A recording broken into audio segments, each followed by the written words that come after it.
દુબળાવે હે ના માયકંગલા પણ માતાજીનો જયકારો ના થાય.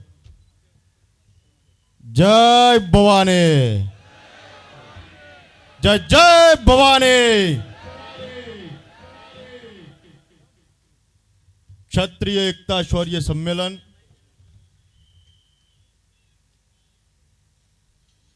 આપણી કીર્તિ પ્રતિષ્ઠા અને એક નવી ઊંચાઈએ લઈ જવાના ઉદ્દેશ અને લક્ષ્યાંકથી આ સુંદર મજાનો અદ્ભુત ને ઐતિહાસિક પ્રસંગ એની અંદર ઉપસ્થિત મંચસ્થ ક્ષત્રિય સમાજના કુલભૂષણ, ગુજરાત અને આખા દેશમાં જેમને ક્ષત્રિય સમાજ પીડિત, વંચિત, શોષિત અને તમામ વર્ગોનો અવાજ બુલંદીથી ઉઠાવ્યો છે એવા મોટાભાઈ રાજ શેખાવત બાપુ,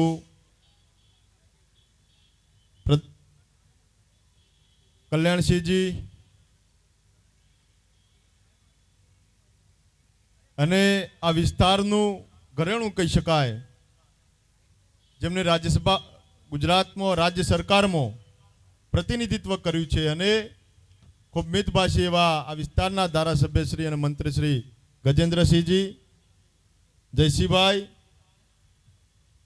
જાડેજા બાપુ, મારી સાથે અરવિંદસિંહ ગાંધીનગર, રંગુબા, જગતસિંહ, આખી એક ટીમ, મંચસ્થ સર્વે મહાનુભાવો. માફ કરજો બાપુ, કોઈના વ્યક્તિગત નામ લેવામાં ચૂક થાય, ક્ષતિ થાય, ઈતુબા. બધાએ મારા માથાના મોભ સમાન છો ને બધાએ મારા માટે સન્માનીય છો ને આદરણીય છો. ક્ષત્રિય સમાજના દરેક વડીલો, અગ્રણીઓ, આપ સૌને આજના પ્રસંગે હૃદયપૂર્વક આવકારું છું. આ પ્રસંગને શોભાવા, સફળ બનાવવા માટે પધારેલા સમાજના યુવાનો, વડીલો સાથે મારી માતાઓ, બહેનો અને કુવાસી દીકરીઓ અહીંયા ઉપસ્થિત છે. ભાઈ તાળીઓના ગળગડાટ સાથે આપણી કુવાસીઓને વધાવી લઈએ.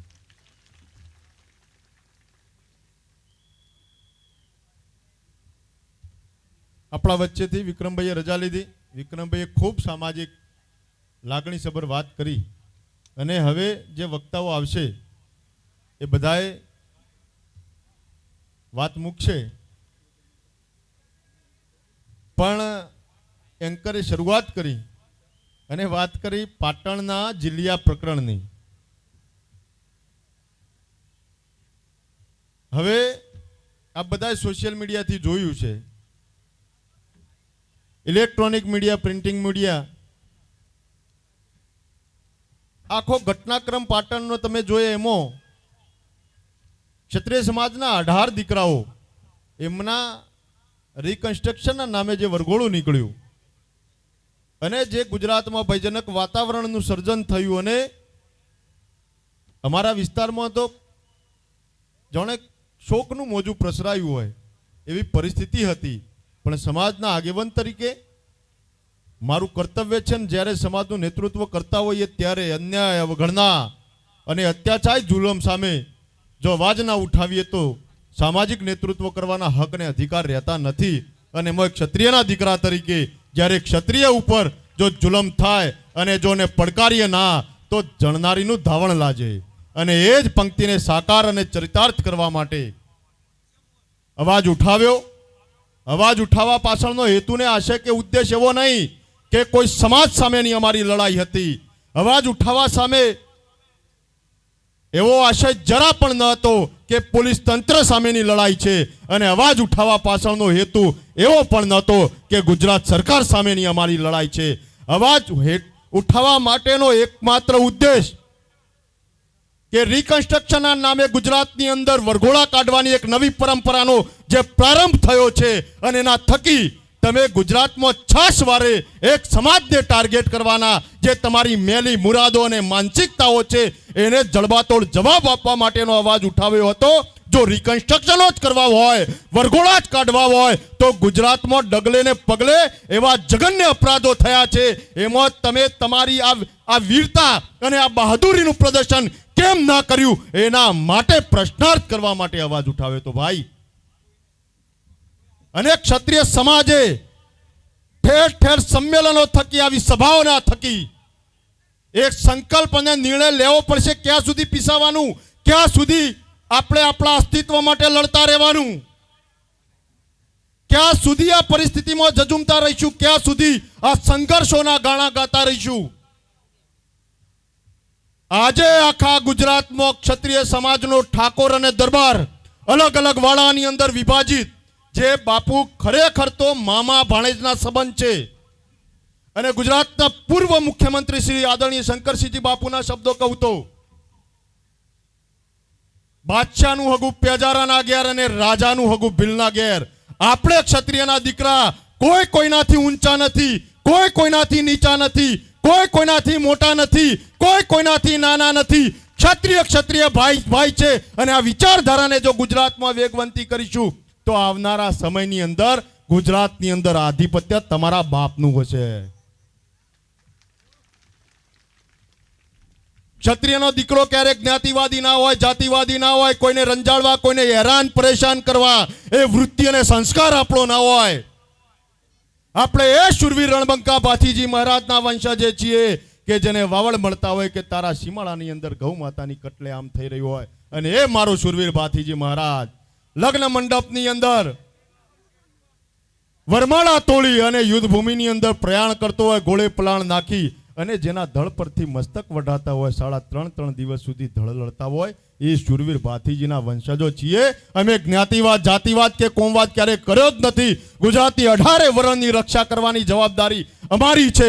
ગુજરાતની 18 વરણનું સન્માન અને સ્વાભિમાનનું જતન કરવાનું કર્તવ્ય એ અમારું છે. માતૃભૂમિ, રાષ્ટ્રભૂમિ, ગૌ બ્રાહ્મણ પ્રતિપાળ બની અને કોક વાલ્મીકીના દીકરીના શિયળ અભડાવવાનું જગનને અપરાધ કરતો હોય તો એ ચિત્કાર, એ પોકાર સાંભળી અને લીલા માથાના તોરણો બંધાવનાર ક્ષત્રિયના વંશજો છીએ. અમે ક્યારેય જ્ઞાતિવાદ, જાતિવાદ કર્યો જ નથી અને કરવાના નથી. એટલી હલકી માનસિકતા, એટલી નિમ્ન સ્તરની સંકુચિત લઘુતા ગ્રંથિથી પીડાતો આ સમાજ નથી. પણ જ્યારે જ્યારે સમાજના સ્વાભિમાન માટે, સમાજની આન બાન અને શાન, સમાજની કીર્તિ અને પ્રતિષ્ઠા ઉપર જ્યારે પ્રશ્નાર્થો થાય ત્યારે ડંકાની ચોટ ઉપર અવાજ ઉઠાવતા આવ્યા છીએ, ઉઠાવતા રહીશું. આજે આ મંચના માધ્યમથી કહું છું, સંગઠનોના વિવિધ વડાઓ, નેતાઓ, નેતૃત્વ કોઈ પણ ક્ષેત્રમાં કરતા હોય,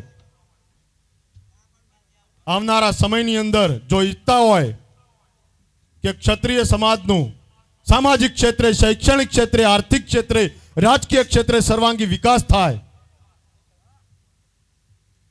તો આપણે પોતે કટિબદ્ધતા સાથે, દ્રઢ મનોબળ સાથે, પ્રચંડ ઈચ્છા શક્તિ સાથે આખા ગુજરાતના 18,225 ગામડાને ખૂંદવાની તૈયારી રાખવી પડશે. ગુજરાતના 270 તાલુકા અને 34 જિલ્લાના ક્ષત્રિયોને એકતાના તાંતળે બાંધવા માટે એક વિચારધારાને વેગવંતી કરવી પડશે. બાપુ 1952માં કલ્યાણસિંહજી, મોતીસિંહ ઠાકોર અમારા દેથળીથી બેરિસ્ટર હતા. ઈશ્વરસિંહ ચાવડા ખેડાથી બેરિસ્ટર ચૂંટા હતા.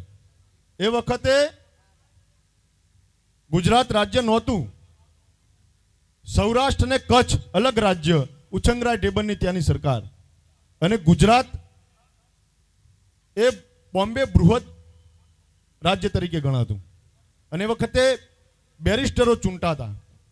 1952-56માં એ બેરિસ્ટરો એવું કહેતા કે સમાજમાં શિક્ષણની જરૂર છે, સમાજમાં વ્યસન મુક્તિની જરૂર છે, સમાજમાં અંધશ્રદ્ધા દૂર કરવાની જરૂર છે, સમાજના કુરિવાજો દૂર કરીને સમાજને એકતાના તાંતળે બાંધવાની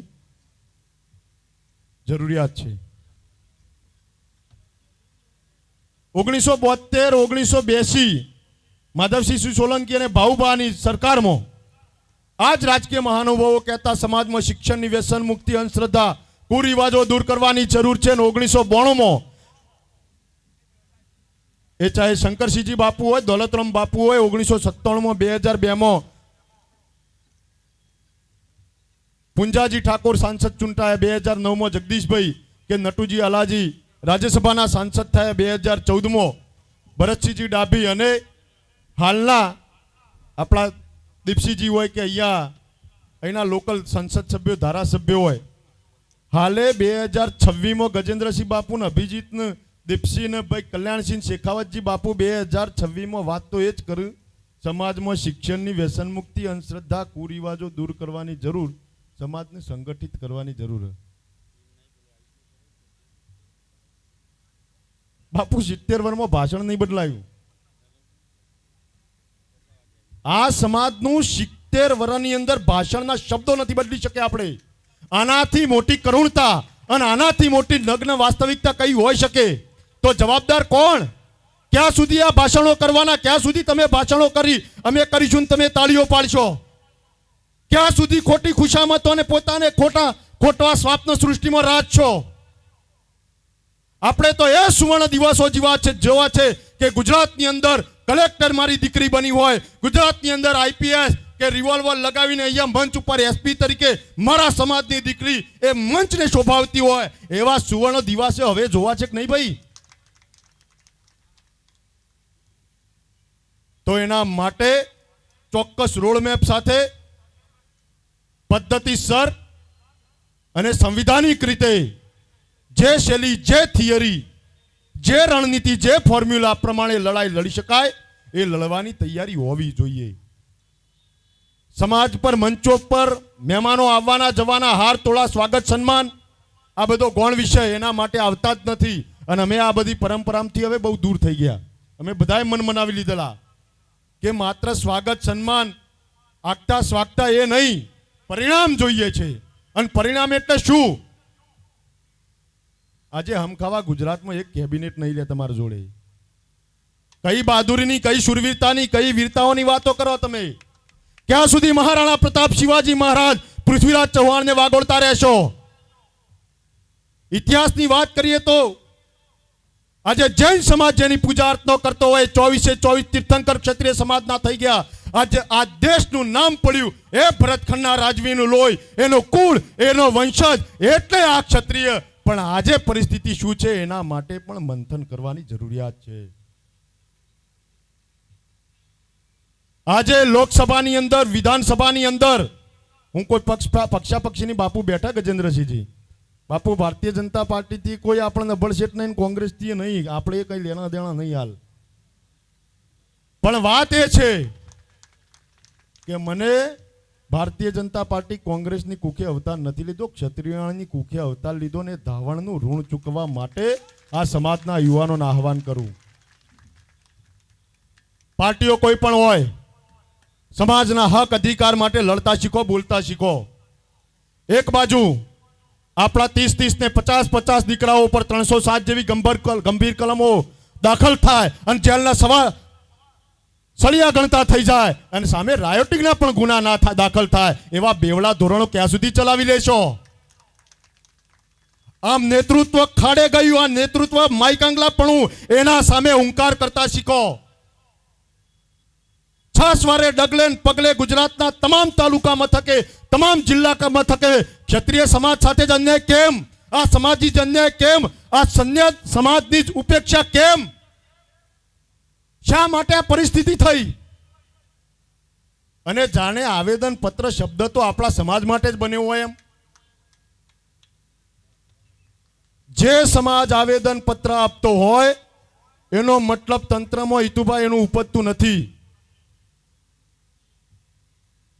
જે સમાજ આવેદન પત્ર આપતો હોય એનો મતલબ લોકશાહીનું છેલ્લું શસ્ત્ર બાપુ, અને એ લોકશાહીનું છેલ્લું શસ્ત્ર ડગલે પગલે મારા ઠાકોરો દરબારોનું ઉગવવાનું આવે, એ આગેવાની આપણે ક્યાં સુધી કરતા રહીશું?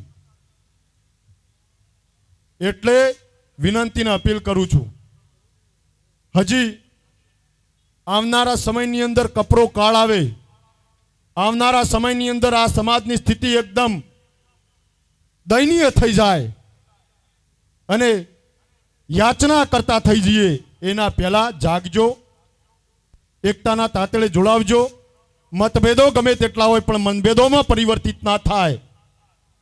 એ જ રીતે બધા એકતાના તાંતળે બધી સ્થાનિક સ્વરાજની ચૂંટણીઓ હોય, વિધાનસભા હોય કે લોકસભા હોય, સમાજને પૂરતું પ્રતિનિધિત્વ મળે એના માટે એક અવાજ, એક સૂર થઈને અવાજ ઉઠાવજો.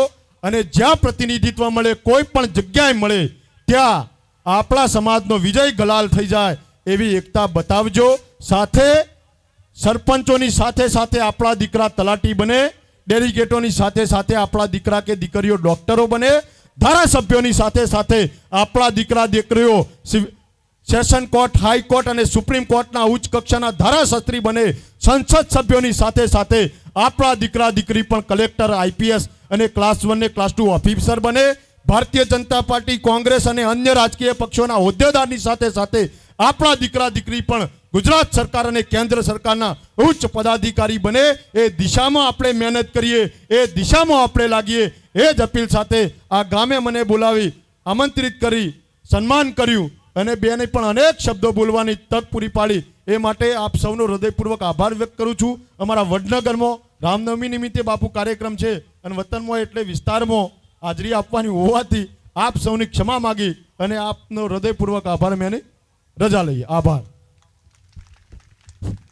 સાગર જેવી ગંભીર ખુમારી જેવી વાત અભિજીતસિંહે કરી અને શૌર્યમ તેજો ધૃતિર્દાક્ષમ યુદ્ધે ચાપ્ય